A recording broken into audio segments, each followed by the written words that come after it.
Yeah.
Hey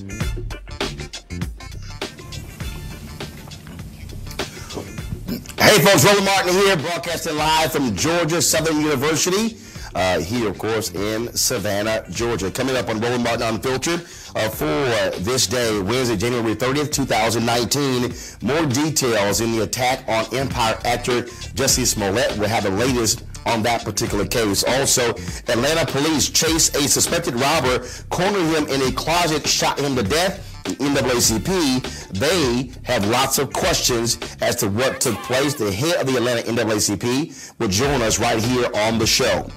Also, billionaire Howard Schultz, and of course, who wants to be president, tweets out an article calling Senator Kamala Harris shrill. Really do?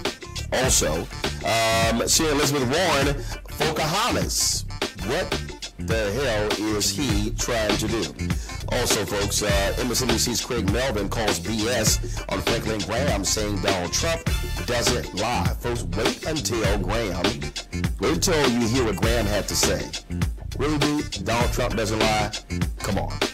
Also, two reporters found that 8 states with schools named after avowed segregationists and white supremacists, folks. Some with majority black students. The reporters join us live to break this all down. Also, we got a true life Queen Sugar story, a black family in Louisiana fighting to save their livelihood. Also, we have a second day of tributes for the late James Ingram. We are going to be joined by some heavyweights, including Eddie Levert, Johnny Gill, Howard Hewitt, Terry Ellis, and Joe Albright. Folks, we have a jam-packed show.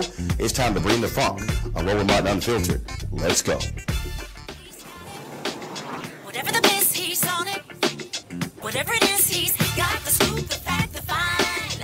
And when it breaks, he's right on time and it's rolling. Best believe he's knowing.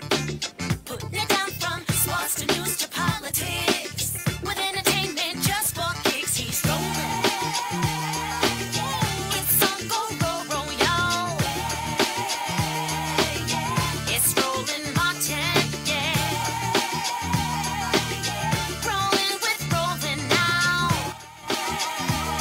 He's funk, he's fresh, he's real, the best, you know he's Roland Martin now.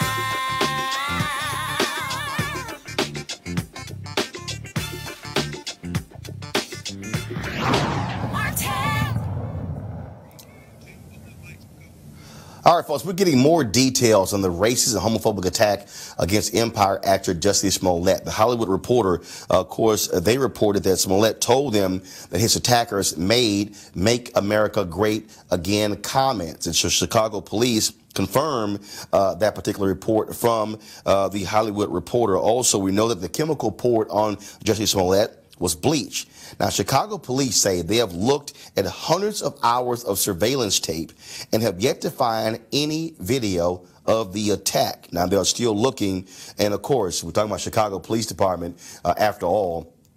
In their history, but again, they say they have not been able to find any evidence, any video showing Jussie Smollett being attacked by these two men. Now, later today, Congressman Bobby Rush demanded that the FBI director, Christopher Wray, start a hate crime investigation. This is what Rush said. He called for the hate crime investigation in this attack on Jussie Smollett. He sent a letter, and in the letter he said Smollett, who is black and openly gay, was assaulted in Chicago early Tuesday in what police have called a possible racially charged assault and battery. Quote, "This is a hate crime, plain and simple, and I will not stand by while evil acts are inflicted on any citizen, especially not in my hometown." Meanwhile, expressions of support keep coming in for Jussie Smollett. Here's Empire's Terrence Howard today at Good Morning America. Jaws dropped to the ground. And then when we learned that there had been letters that had been sent to Fox as threats about the potential of something like this, then we became much more frightened. I heard he's getting better. You know, he's angry, but I know Jussie. You know, Jussie's anger will dissipate, and he will forgive these people for what they did. But he won't, and we cannot forget their actions. They have to be forgiven because it was done out of ignorance. Here's what Congresswoman Maxine Waters told the Griot. I know Jussie, I love him. Family is a friend of mine. I know his sisters, I met his mom, and I called already to Jazz, one of the sisters, to talk to her about what's happening, what's going on. So she said he's okay, he's out of the hospital. And, you know, we didn't talk about it much more than that, but I was on my way to Chicago to see about him. You know what I'm saying? I love him. He's a fantastic human being. He's so giving. He shows up at all the community events. You know, he does a lot working with the community, but he comes from that kind of family. And so I'm pleased that he's doing okay. Also, folks, Jussie Smollett also did a rendition of the song Strange Fruit, of course, originally done by Billie Holiday, to highlight what was happening to African Americans who were being lynched. Remember, as a part of this, he told police that a rope was placed around his neck. Here is Jussie Smollett singing Strange Fruit. Southern trees bear a strange fruit, blood on the leaves and blood at the root.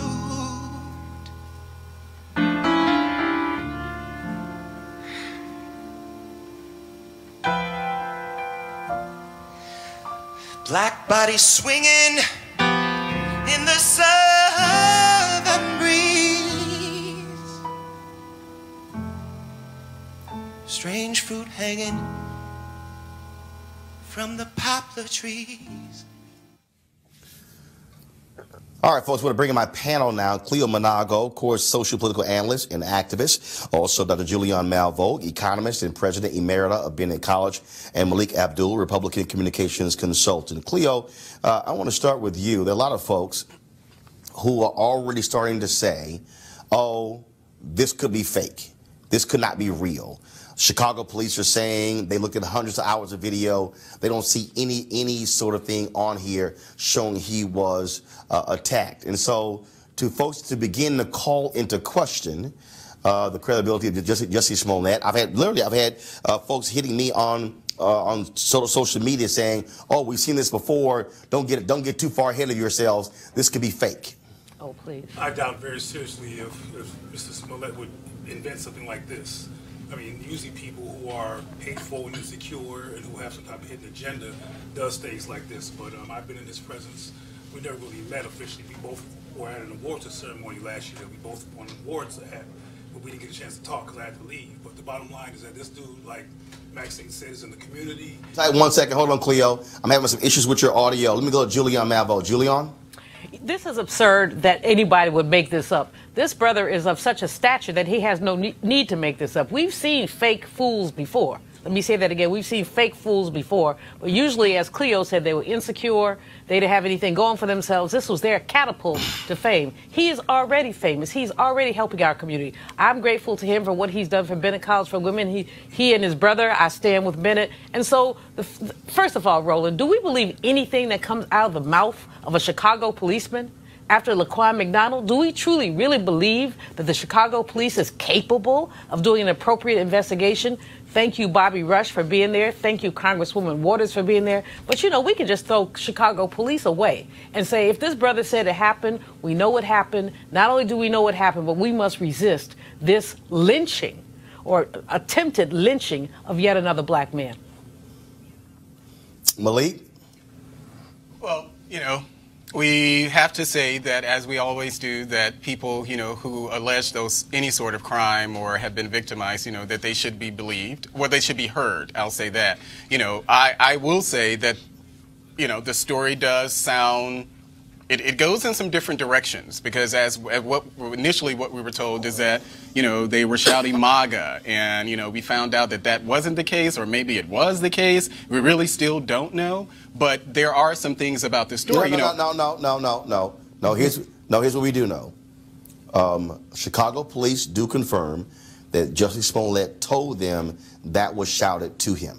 Go ahead. Yeah, well, but yeah, there was some debate about whether or not that was true. So, you know, they said that they were shouted at him. It's fine, but I think we do have to be careful, at least in this sense, because it does sound a bit suspect, you know, in the sense that. How does it sound suspect? Well, it sounds suspect because we have a guy. He was attacked. They don't have any footage of the attack. I think. Have any footage of Laquan? Well, I'm sure they do. But they had no footage of Emmett Till. What we're assuming here, what we're assuming here is that the Chicago police, they're actually, I guess, doing white people in Chicago a favor, particularly white Donald Trump supporters in Chicago, and that does seem a bit off. I don't know if that's true. Whether or not he actually, you know, then when they got to his house, he was sitting in the house, and as they described it, instead of a noose, it was a thin rope that was still around his neck. Why? A thin rope as opposed to a noose. That's fine. Here, but the fact is, one second, folks. One second. I'm reading from the Associated Press story. Detectives have reviewed surveillance footage of Empire actor Jussie Smollett walking to his downtown Chicago apartment after an early morning visit to a Subway restaurant. But none of the video they've watched so far showed him being attacked. Investigators, quote, for the most part, can confirm the route Smollett took early Tuesday when he says he was attacked by two masked men along a street in the Streeterville neighborhood. However, there are gaps, and none of the footage police have reviewed shows an attack, he said, noting that the review is ongoing. Cleo. Well, now that you can hear me and Malik has spoken, I'm provoked to say that I really don't believe that Mr. Smollett would create a story. He has no need. He already has a profile, as Dr. Melvin said. He's not one of these insecure basket cases who's desperate for attention. You can't get any more attention than he has from a legitimate context by being part of a well-watched show. And why would somebody pour bleach on themselves and create a fake narrative like this? As I mentioned before, I have witnessed this dude, and he is a part of our community. He is involved in the community, as Maxine Waters said. He and I both shared the stage to get an award last year, and we didn't get a chance to talk much, but I was able to be around his vibe, and I know the kind of work he's done in our community, and I doubt very seriously but somebody like him with his character and his job would make up something like this. And also, as you said, Chicago cannot be trusted. There's no footage. Well, if you would have went by what they said around Laquan McDonald's murder, they had no footage, but they really did have footage. So who knows what they have? But whether they have footage or not, often the footage trail is not complete. There's always gaps in footage, and apparently they haven't found it yet. And again, what they also said, they're going to be expanding their search in terms of for buses and other buildings to expand the zone by which they're looking at.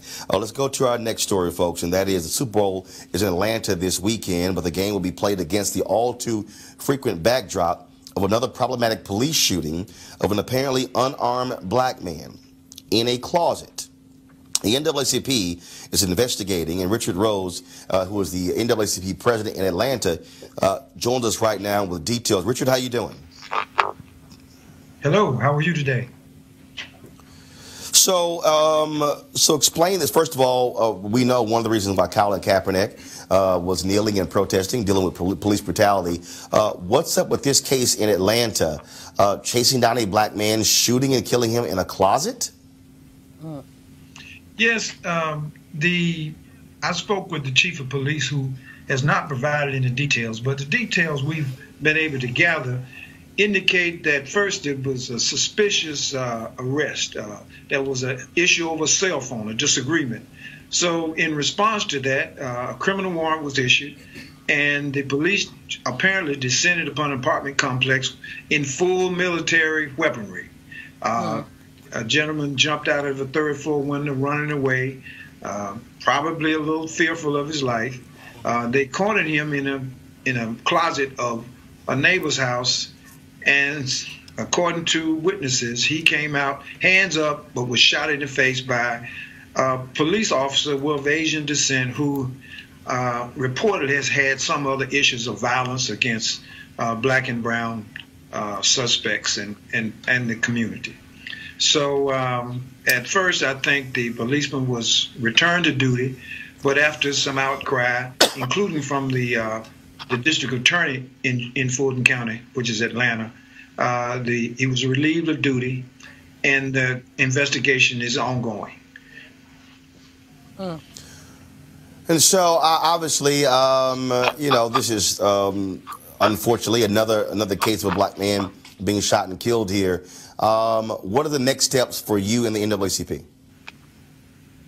Well, we will continue to monitor the case. I've had a couple of conversations with the police chief that have been less than forthcoming, but we will follow the information as much as we can. There's been, reports that there were several officers were involved. This particular officer was the only one to discharge a firearm. The other officers had tasers, but this officer used a deadly force that resulted in the loss of life of a 21-year-old black man. Even disagreement over cell phones should not be a death penalty. All right, Richard Rose, Atlanta NAACP. We certainly appreciate it. Thank you so very much for joining us. You were quite welcome. Always glad to be here. All right, thanks a lot. All right, folks, I've always said continuously that white evangelicals continue to give Donald Trump the kind of passes that are absolutely astounding. Well, Reverend Franklin Graham continues to be an embarrassment for the entire Graham family. This is the man who constantly questioned the faith of President Barack Obama, but has nothing but just covers up for a guy who cheated on his wife multiple times. So earlier, Franklin Graham was on MSNBC with Craig Melvin, and he was asked about Trump lying. Listen to this. You wrote an op-ed for Fox News recently. I read that op-ed, and you wrote in part that truth is 100% right. The Washington Post, as you probably know, the Washington Post fact checker, their analysis reports that the President of the United States has made 8,158 false or misleading claims in his first 2 years. How do you reconcile that? Well, I don't know how to reconcile that because, I don't know. You have a fact checker for the president, but I don't know if you have a fact checker for the media at the same time. Pastor Graham, Pastor Graham, you and I both know that this president has said things over and over that aren't true. No, I don't know that. Malik, this is a perfect example of Franklin Graham being a joke. I would not follow Reverend Franklin Graham into a bathroom at an airport if he pointed the way. If you can't even own up to the constant lying by Donald Trump, go sit the hell down. Well, throwing out the 8,000 lies, and things like that. People generally will kind of tune that out, but I think, from my perspective, when I hear people talk about the lies or whatever, or even as you started this segment asking about this notion about white evangelicals supporting Donald Trump, I don't think white evangelicals are any different from black evangelicals when it comes to supporting a politician. Yes, they are. No, No, yes, they are. I don't think so. Roland, he's stuttering no, again. Yes, they are. Here's the problem. Really? So the black evangelicals were really against Bill Clinton? Black evangelical. No, hold up. Hold up. Black evangelicals will sit here and say, Bill Clinton, if you lying, you lying. Donald Trump's white evangelicals will say, oh, he's not lying. He's speaking for Jesus. Roland, he has his own truth. Say that because I know white evangelicals who actually holds Donald Trump accountable. And he has his own truth. That there are white evangelicals out there who will not. Of course they're out there. But that's not. I don't think that constitutes all of white evangelicals. Let's look at how far our country has gone, Roland. If you remember 1976, of course some of y'all weren't here, but whatever. Jimmy Carter said he lusted in his heart. Lusted in his heart in Playboy magazine, an interview, and this blew up. What kind of sinner was he? Now you got somebody who not only lusts in their heart, but lusts with their hands. I call him GG. either orange orangutan or the genital grabber. Oh my gosh. One of the two. But you sit here, you stuttering just like Franklin Graham. stuttering. And the fact of the matter I'm not is, stuttering. we know that this man is not only a liar, but a proven liar. And there are some people who are so-called evangelicals who say they love the Lord, but they don't love the truth. Well, that's I don't think evangelical Christians or whatever you want to call it. Cleo, this is what bothers me the most when I got to deal with Franklin Graham. He won't even own up to just what is undeniable. This is very simple. White evangelicals, all they care about Trump, he is delivering us a conservative Supreme Court. That's all they care about. Well, Roland, you have featured the voices of a few of these insane, schizophrenic white supremacists on your show, and this is just another one. They are resistance to anything that's rational because they want power, and they don't care about 8,149 lies. Those lies are on their behalf. So from their perspective, they're constructive lies, which means they're not lies. They're important things that you do to deflect power from going elsewhere. So he's just another person who has no relationship to reality except for the reality of them wanting to keep power. So they're going to keep on praising Trump, and this is just a redundant thing that they do. And they always stutter because they have to work past getting beyond the facts so they can come out articulating that Trump is all right. So it's just another one of the guys that you've been talking about. Malik, final comment. Again, this is where I cannot even deal with Franklin Graham. The fact that the man can't even acknowledge what is undeniable. He won't even say anything that is remotely negative about Donald Trump. He excuses whatever he does. That's why, from this point forth, I don't want to hear Franklin Graham ever talk about morality, character, or values, because he, frankly, has he basically has given up any moral authority whatsoever. Franklin Graham, Franklin Graham can speak for himself. I personally am someone who can criticize Donald Trump. I get why Franklin Graham feels like he's in a position where he can't, but I want to reiterate that I don't think that this is a white thing. I don't think this is a race thing at all. It's not even really a people thing. It's kind of like that's what Christians do too. So it's not as it's a thing that Christians do. They defend each other at all costs. And again, I go back to what we're talking about with the black pastors. Well, black evangelicals, I'm sorry, not black pastors. Do not defend each other at all costs. But yes, they do. This is very simple. I said, one second. I said there was going to be the final comment there. Bottom line is, we can't say white conservative evangelicals because they are the ones who are largely supporting Donald Trump, and they will give him all kinds of runway to lie and make stuff up because all they care about is a conservative federal bench. That's all they care about. Gotta go to a break. We'll be back on Roland Martin Unfiltered.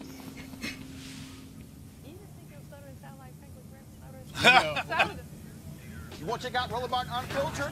YouTube.com/Roland S. Martin. And subscribe to our YouTube channel. There's only one daily digital show out here that keeps it black and keep it real. It's Roland Martin Unfiltered. See that name right there? Roland Martin Unfiltered. Like, share, and subscribe to our YouTube channel. That's youtube.com/Roland S. Martin. And don't forget to turn on your notifications so when we go live, you'll know it.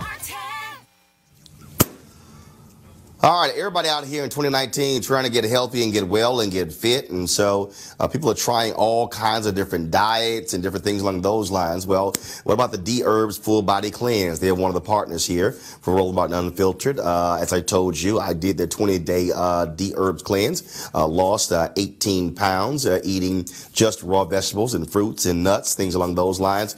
No fried foods, no processed foods, no red meat, no dairy, all that stuff. You can't do by doing the cleanse. It is about providing you more energy, taking the toxic stuff out of your body, and actually being able to clean you out and to start you fresh and anew. If you want to try the D-Herbs Cleanse, we ask you to go to dherbs.com, and use the promo code Roland. You can also call 1-866-4-D-Herbs, 1-866-4-D-HERBS for you to try the D-Herbs Cleanse. They have 27 different cleanses, and so you have an opportunity to be able to try that cleanse as well. And so we certainly hope you do so. And we thank you for supporting D-Herbs, being a partner of Roland Martin Unfiltered. All right, folks, imagine if a black child went to a school named after a man who called America a white man's country and was prepared to make sacrifices to preserve and ensure white supremacy. Well, that's the case when it comes to many schools named after these white supremacists. The folks at Education Week, two reporters, focused on 8 states where this is happening. Andrew, UJ Fusha, and Corey Mitchell, they join us right now. Hey, folks, how you doing? Thank you for having me, Roland. I appreciate it. Okay, so tell us about Russell Elementary School in Warner Robins, Georgia. So this is a project we did where we looked for schools named for Southern politicians who signed what's called the Southern Manifesto in 1956.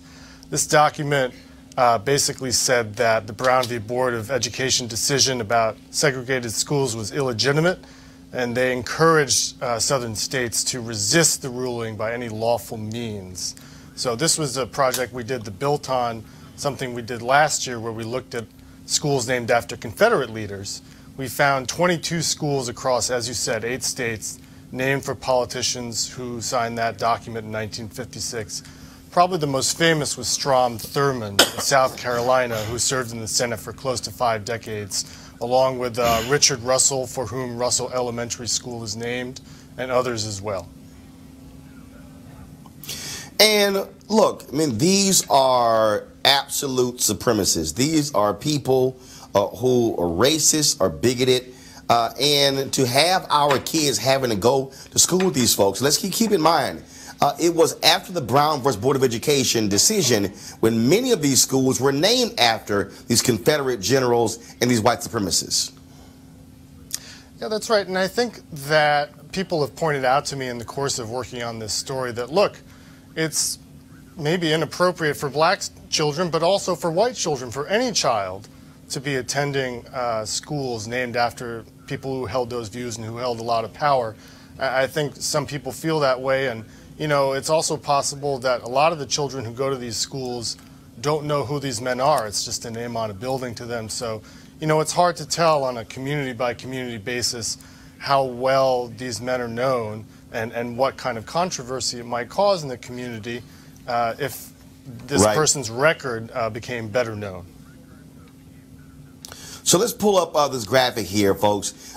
Here's a list of the schools with the highest concentration of African-American students that are named after politicians who signed the Southern Manifesto opposing school integration. You got McClellan Magnan High School, named for John L. McClellan, a U.S. Senator from Arkansas. 89% African-American. Wilbur D. Mills High School, named for Wilbur D. Mills, a congressman from Arkansas. 63% African-American. Strom Thurmond, as you said, that school in Johnson, South Carolina, 50% African-American. You also have Fulbright Elementary School, named for J.W. Fulbright, a U.S. Senator from Arkansas, 45% African-American. William Comer Middle School, named for a representative from Mississippi. Pascagoula, Mississippi, 44% African-American. And as we said, Russell Elementary School. And we can go all around the country and see examples of this. Andrew, last question. Is there a movement afoot to change the name of these schools? I don't think there's a broad movement in the same way that we've seen people push against schools named for Confederates. There have been isolated cases where people have protested the names, and in a few cases in places like Virginia, the names have been changed. But I think these names are not as well known as names like Robert E. Lee, and so I don't think so far they've provoked the same kind of reaction in different communities. All right, then. Andrew, great job with Education Week. Thank you for enlightening folks about this. Thank you for having me. I appreciate it. I want to go to our panel here. Cleo, I want to start with you. We always talk about, you know, the targeting of black people and the psyche of black people. And this is a continuation of white supremacy when we talk about these high schools that are named after folks like Robert E. Lee. Yeah. And for the folks who keep saying, oh, don't change them, that's our history. No, these were people who literally did not want black people going to school, who did not want us to actually get ahead in our society. to me, naming a school after somebody is an honor. These are absolutely racist individuals. In fact, the Russell Building in Washington, D.C., where members of Congress's offices are, is named after that same Richard Russell. And there's also honors like the Rhodes Scholar. You ever heard of Cecil Rhodes, who was a racist white supremacist? And Rhodes Scholars are considered highly developed academics. So the trauma of white supremacy and its normalization in the midst of our lives is a norm, and it does have a disorienting impact on the self-concept of black people. And it implies that being a white person who's a racist is fine and being black is not fine. So I'm glad that people are attending to this, and I hope there's some progress made in terms of changing those names, particularly in black schools, because obviously there's these racist names in white schools as well, and J. Edgar Hoover's name is everywhere. Remember him? He made it hard for Malcolm, Martin, Medgar Evers, and Marcus Garvey. Yeah. These stories, you know, we can figure out what we're going to do with renaming schools or any of things. You know, I'm kind of, and you know, yes, I'm concerned about it, but at the same time, I do acknowledge, as you said, you know, I live in a city where the Russell Senate office building is named after that same person. Across the river here, we have the Thomas Jefferson Memorial, who, as people like to romanticize, talk about the fact that he had a mistress named Sally Hemings. Yeah, right. No, wait, hold up. What we not gonna do is use words like that. No, he had a slave who he slept with. Yeah. Who had no choice. A mistress. That's somebody who he raped. How does an enslaved woman say no? I don't feel like it tonight. One second. Everybody, 1 second. We're going to use proper language here. I'm not going to call somebody who was a slave a mistress. I agree. Thank you, She Roland. had no choice but to sleep with him because she was property. Yeah. Now go ahead and finish your comment. And that's why I said that people like to romanticize as she was his mistress. And we know that she was not his mistress. She was a slave. She didn't have a choice in any of that. But my whole point in saying this is that whether we're talking about Robert Byrd, who was the ex-Cyclops of the KKK, a longtime Democrat, you know, these things exist. You know, we have to figure out how to handle them in today's climate. But, you know, Robert Byrd was a member of the KKK, and there are plenty of things in West Virginia named after him. Should we handle it? Sure. We can handle it in whatever way we choose, but I think we should acknowledge that these things exist pretty much across the board. Malik, this is not partisan at all. We have been in this country for 400 years, and our entire existence here has been repudiated every time we turn around. So naming these schools after these segregationists, having these streets, congressional buildings, all is named after segregationists, continuing to fly that Confederate flag is all about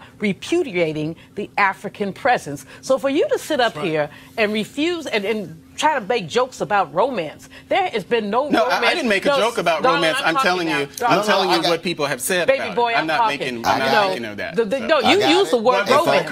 You use the word romance, which does not belong in any sentence that has anything to do. He was saying that others have I need romanticized. everybody to chill out.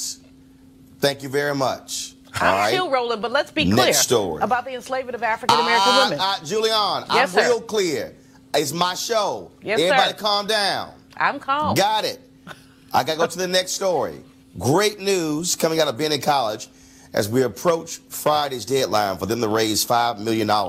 Alpha Kappa Alpha Sorority Incorporated has pledged $100,000 to Bennett College. In addition, the AKs have established the AKA HBCU Endowment Fund with the goal of investing in the future of our young people and the sustainability of our treasured historically black colleges and universities. And the AKs have pledged to donate a total of $10 million towards the endowment within the next 4 years. Also, Wells Fargo, they have pledged $50,000 to Bennett as well. If you want to donate to Bennett College, again, they got to raise $5 million by February 1st regarding the accreditation. Text the word BELLS, BELLES, to 444-999 and follow the instructions. If you use the Cash App donation, you can do $Stand with Bennett. Or you can go online to www.bennett.edu/donate. And so, again, we want you to certainly support Bennett College there. And, of course, Julian, you were president emerita of Bennett College. And so this is critically important. I'm we had very the president grateful. on. And so, go ahead. No, thank you, Roland. I'm very grateful for your support. Your support has gone back, as I mentioned online some time ago, to when I first became president, and you helped me raise about 30 grand in a day or so when we're looking at some students who have some shortfalls in terms of scholarships. So you have been a yeoman, really, in supporting HBCUs, and we're very grateful to you. I also, you know, I like to fight with my AKA sisters, but I got to give them a shout out on this one. Again, we're just really very grateful. Appreciate the fact that Tennessee State University president, also AKA president, has really been in the fight on this. Again, Roland, I can't say thank you enough. Roland, I want them to say something real quick about So again, this. everybody who's watching, we want you guys to participate. We created hashtag HBCU Giving Day to encourage people to support your HBCUs. Bennett, in this case, again, impacting black women, educating them, and so we want you to be a part of that. So please go to that. Folks, yesterday was sad news for so many of us when we learned that James Ingram died at the age of 66. He'd been battling brain cancer. We paid tribute to him yesterday, talking to Jeffrey Osborne and talking to others about his life. And so we wanted to continue doing so. And so we're joined right now, and just make sure I'm right first. We got Eddie Levert and Howard Hewitt. All right, so we got Eddie Levert and Howard Hewitt. First of all, I'm going to go to you, Howard, first. You grew up with James Ingram.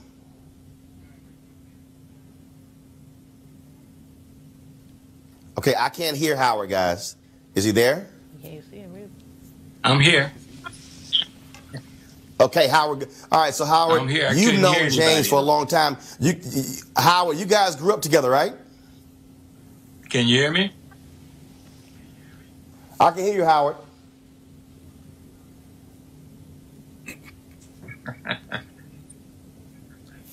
Okay, guys, tell me what's going on the audio-wise. Howard Hewitt, can you hear me? Okay, Eddie Levert, can you hear me? Yes, sir. Hey. All right, Eddie. So, 2007, at the Quincy Jones tribute, the History Makers, you and Howard Hewitt, Herbie Hancock, and others were there to celebrate Quincy Jones. How far back do you go with James Ingram? Oh man, ever since we were in Canton, Ohio. Ever since I was in high school, he was right down the road in a place called Akron, Ohio, and him and Howard, and we never really crossed paths until after he started making the really big records. And every time that I would run into James, he knew the Bible like almost like backwards and forward, man. He'd have you mesmerized by just knowing the verses and knowing who was whose son and who was whose daughter and who was who. He could tell you all of this, and he would have you mesmerized just talking to him about that. It was whenever I was with James, it was very spiritual. Eddie. Man, what in the world was in the water in Ohio with James Ingram and the OJs and of course all these other groups, Howard Hewitt? My goodness. Isley Brothers, Ohio players, all y'all. Is that Eddie Levert? Is that Howard Eddie Levert? Yes. Howard Hewitt, what's up, brother? How you doing, man? How you doing, man? So Howard, I got to ask you, you grew up with James Ingram, right? Well, I first met James when I was 15. I was 15 years old. I was with a group called Life. We spelled it Lyfe, and his group was called Revelation Funk, and it was crazy because James was the keyboard player for Revelation Funk, and he sang background. He didn't even consider himself a lead singer. Their lead singer was this cat named Bernard Lawson, who still to this day sings sings his butt off. So, I met him when I was 15, and just like Eddie said, I mean, it's like how James was back then. I was 15, so he had to be about 18, and how he was back then is exactly the way he was all throughout his life, man. That was, I mean, if you ever wanted to know a genuine type cat, that was the cat. James was genuine, the same as he was all through his life. Eddie, Howard just talked about James not really being out front. And, I mean, he had to be pulled out front, if you will. And, man, if Quincy Jones had not heard that demo, he would have kept writing songs and been in the background. But he just had this totally different, unique sound, and we've been blessed as a result of that. Yeah, it was he had a Grammy Award-winning sound. He could. James appealed to everybody who liked music, everybody who liked good music. James appealed to those people. Everybody who, if you wanted to know. James was a prime example of good singer, good person, good to talk to, good writer, good to be around. Just a good person. Yeah, I learned so much from James through the years. One of the most important thing to me as a writer is like James and I would get together and we would write stuff, go to the house, he'd come to my house, I go to his house. And one of the things that he tried to instill in me, and I grasped onto it pretty much, I say 85%, is that whatever you start, whatever song you start, just make sure you finish it. Even if it's BS, just finish it. Then you can always go back and edit and do this and do that, but finish it right then. And that was a very, very poignant, very important, situation that he showed me through the years. I mean, there's so many things as far as like, James was one of my best friends and one of my longest friends. Well, we certainly wanted to give him a proper tribute. I know mainstream media wouldn't have spent much time. We, of course, paid tribute to him yesterday with Jeffrey Osborne. And so we wanted to reach out to you guys. And so, Howard Hewitt, thank you so very much for having you here. Of course, always Eddie Levert. Glad to have you on where you're not butt dialing me. I knew you was going to butt me out, man. Howard, this is a true story. Howard, this is true. At least once every 3 months, Eddie Levert butt dials me. I don't know why. I don't know if he got a butt dial setting on his phone, but if he does, my number is programmed into it. I have big hands, and when I put my hands on the phone, it just seems like it goes to him, and you are the man of choice. Call Roland, and every time I see it, I said, now see, here, look at this.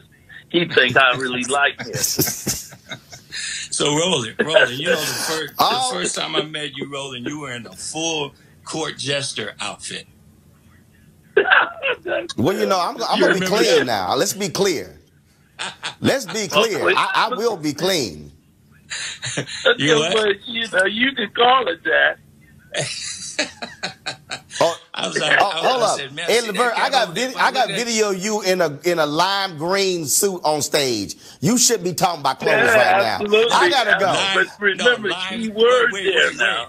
Key word on green, and yellow. You would never get me in a lime green suit off the stage. What is real? Lime green and yellow. If you ain't got this, if you don't have a swagger to wear it. Back in the day, man. That was the thing back even with James. Let me tell you something, Roland. Now, those suits right there, back in the day when we had no money, the guy, if we bought a lime green suit like that, and the guy had no money, and he wanted to go out, he'd wear the uniform. He'd wear the uniform. Am I lying, Howard? You ain't lying. You ain't lying. That's for real. Man, I designed an outfit one time. Once it was done, I didn't even know how to get into it myself because it was straps were going this way, straps going that way. you know, James came from the same thing. Revelation Funk. We used to see Revelation Funk and the Ohio players, a battle of the bands up against each other in my high school gymnasium. Yeah. It was Ohio was an amazing place to grow up and to do music. It was amazing, amazing place. Yeah. So, well, gentlemen, I appreciate you joining us for this tribute. Well, I appreciate both of you joining us for this tribute to James Ingram. Yes. Oh, gotcha. Well, yeah, because it's too damn cold. That's why you had to get out of there. Y'all saying to get away from the cold. Hey, that was how are you, A. Levert? I appreciate it. Thanks a lot. Appreciate you. We have to say I appreciate it. Thanks a lot. I'll meet you later on, Eddie. Take care, man. All right, gentlemen. Thanks a lot. I appreciate it. All right, folks. We about to bring up now, is it Gerald Albright? We got Gerald Albright, Johnny Gill, Terry Ellis. So y'all tell me who's next. Who we got next on the phone line. So again, y'all, we paid yesterday tribute to James Ingram, and so we want to do it again today because I just believe that the reason we have our platforms, we recognize our own and we give them some love and appreciation. And so I want to bring up, Jackie, who we got next? I know Gerald Albright is over here texting me saying, when y'all calling me? Johnny Gill is doing the same thing, hitting me up. So y'all tell me who's next so I can know who's next. Let's see here. So I'm waiting on my next call here. Any memories from my panelists, Malik, Julian, or Cleo about James Ingram? I have a short story. There's a guy named Seth Riggs, who you may or may not have heard of, but he's the vocal coach for the Stars. He was the vocal coach for Al Jarreau, for Jeffrey Osborne, and for James Ingram, among others. And I was at a workshop that Seth Riggs gave at UCLA, and we were talking about the business. And to make a long story short, I was talking about what you might imagine I was talking about, which was racism in the music business and how problematic that was. And I gave kind of a short dissertation on my concerns. And at the end of the workshop, James Ingram called me over, and he put his arm around my shoulder. He said, "You a smart brother, huh?" And I said, well, I guess. I don't know. He said, well, I really appreciate what you said, and I want to hear more, and we should hang sometime. We never did hang after that, but that was my moment with James Ingram, and he was definitely about his people. And I haven't heard that much comment about that, but he was really involved with the black community and a person who was what they call a so-called race man, somebody who was about the progress and the uplifting of black people, and he made that clear to me during our interaction. And you know, the fact that he was, Roland, the importance of your platform here is that this is somebody who would not be lifted up were it not for this kind of time. And the fact is that he was a race man. We've forgotten what race people are. I mean, there were black people. They were not racist. They were racial. They put our people first. Yep. And when I look at Eddie Levert and Howard Hewitt and the others that you're going to bring on, many of them are race people as well. But we don't lift that up enough. And we really do need to understand that no matter what else is going on in your life, your career, your space, that you need to be real black for me. There's a song, I think, Roberta Flack and Donny Hathaway. Beautiful. Be real black for me. And that's, you know, that's all you got to do. And I see Malik wearing his dashiki, being real black today on Roland Unfiltered. He want to bring up my man, my alpha brother. I want to bring up my frat brother, saxophonist Gerald Albright. Hey, Gerald.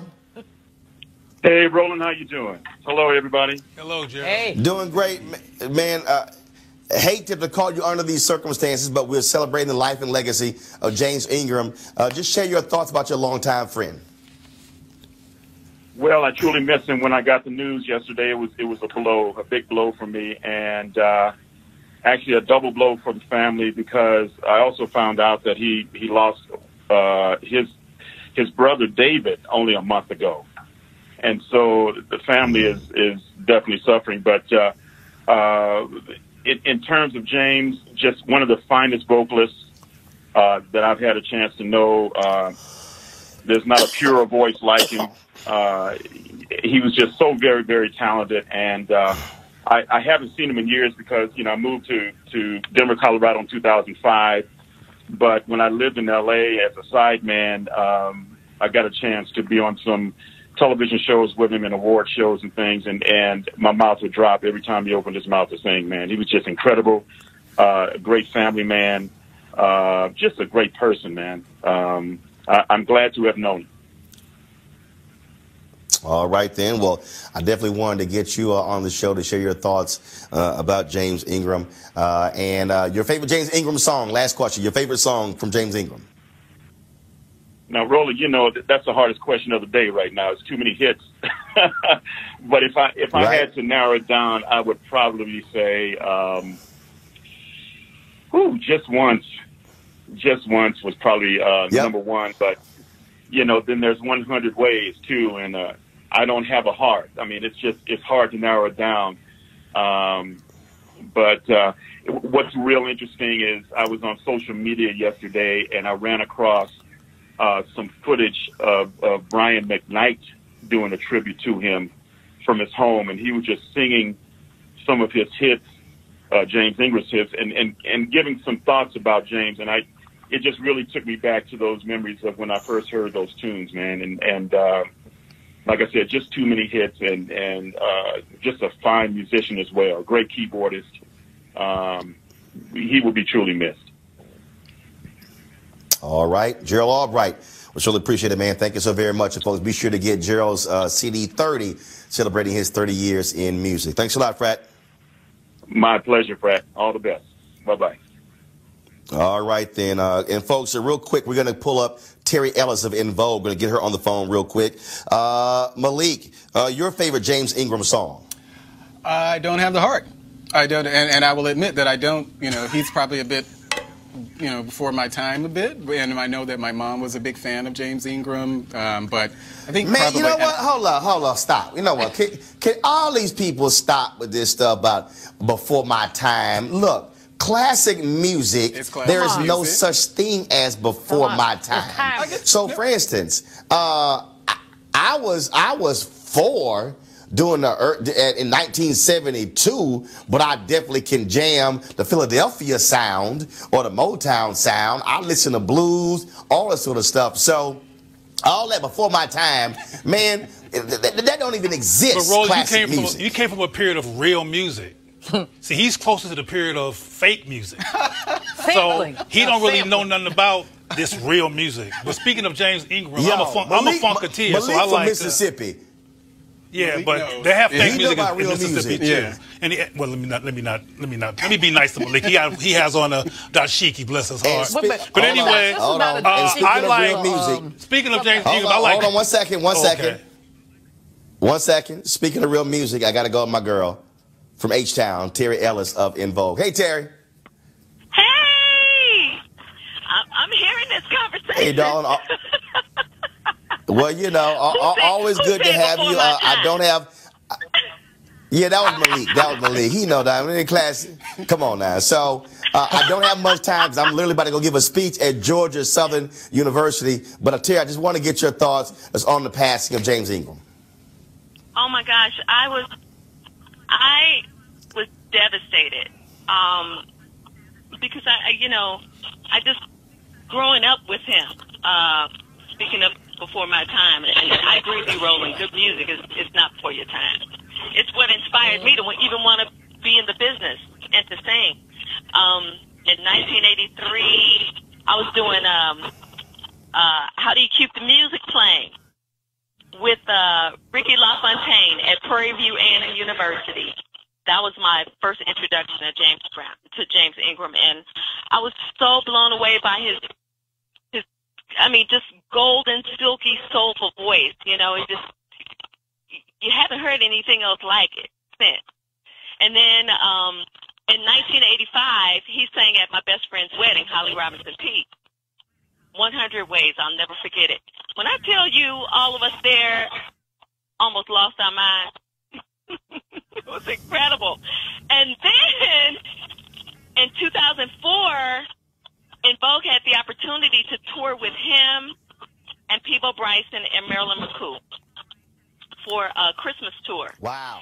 And when I tell you, and we all rode on the same bus, and when I tell you, we were like little kids just sitting there listening to just all the golden moments and the information and the experience that he was giving us and dropping on us. And then I, on that same tour, had the opportunity to sing Baby Come to Me with him.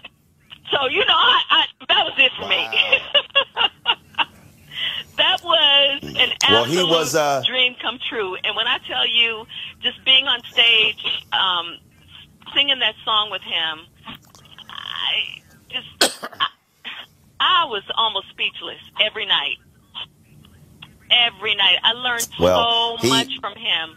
He's such a consummate professional, and just, again, the information and experience that he shared with us is priceless.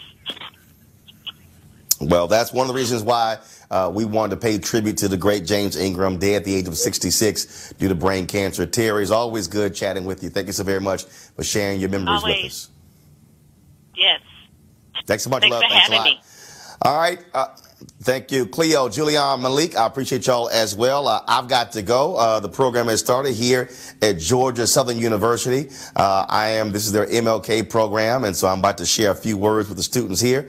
To all of you, thank you very much for watching us. Be sure to support RolandMartinUnfiltered.com. Go there. Please join our Bring the Funk fan club. Every dollar you give makes this show possible. And again, without this show, you wouldn't have the people out there paying tribute to James Ingram. He would just be in a sort of passing thought. No, but on shows like this, we give our legends their due, and that's why we exist, and we want you to keep making that possible. So please join the Bring the Funk fan club by going to RolandMartinUnfiltered.com. Y'all, I got to go. I got to go speak to the students here. You have a great day. I'll see you tomorrow. Actually, I'm in William and Mary College tomorrow, Williamsburg, Virginia. So doing a show from there tomorrow because I speak tomorrow night as well. Gotta go. Holla.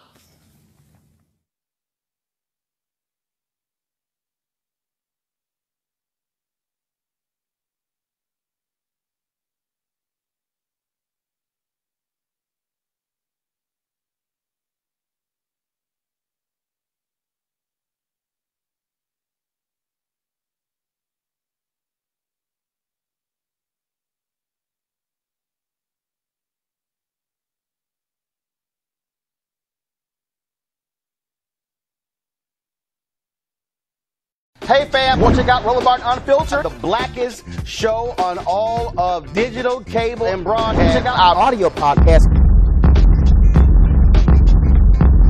There's only one daily digital show out here that keeps it black and keep it real. It's Roland Martin Unfiltered. Press play.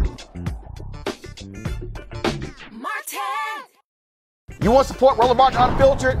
Be sure to join our Bring the Funk fan club. Every dollar that you give to us supports our daily digital show. There's only one daily digital show out here that keeps it black and keep it real. It's Roland Martin Unfiltered. Support the Roland Martin Unfiltered daily digital show by going to RolandMartinUnfiltered.com. Our goal is to get 20,000 of our fans contributing $50 each for the whole year. You can make this possible. RolandMartinUnfiltered.com. You want to check out Roland Martin Unfiltered? YouTube.com/Roland S. Martin. And subscribe to our YouTube channel. There's only one daily digital show out here that keeps it black and keep it real. It's Roland Martin Unfiltered. See that name right there? Roland Martin Unfiltered. Like, share, and subscribe to our YouTube channel. That's YouTube.com/Roland S. Martin. And don't forget to turn on your notifications so when we go live, you'll know it.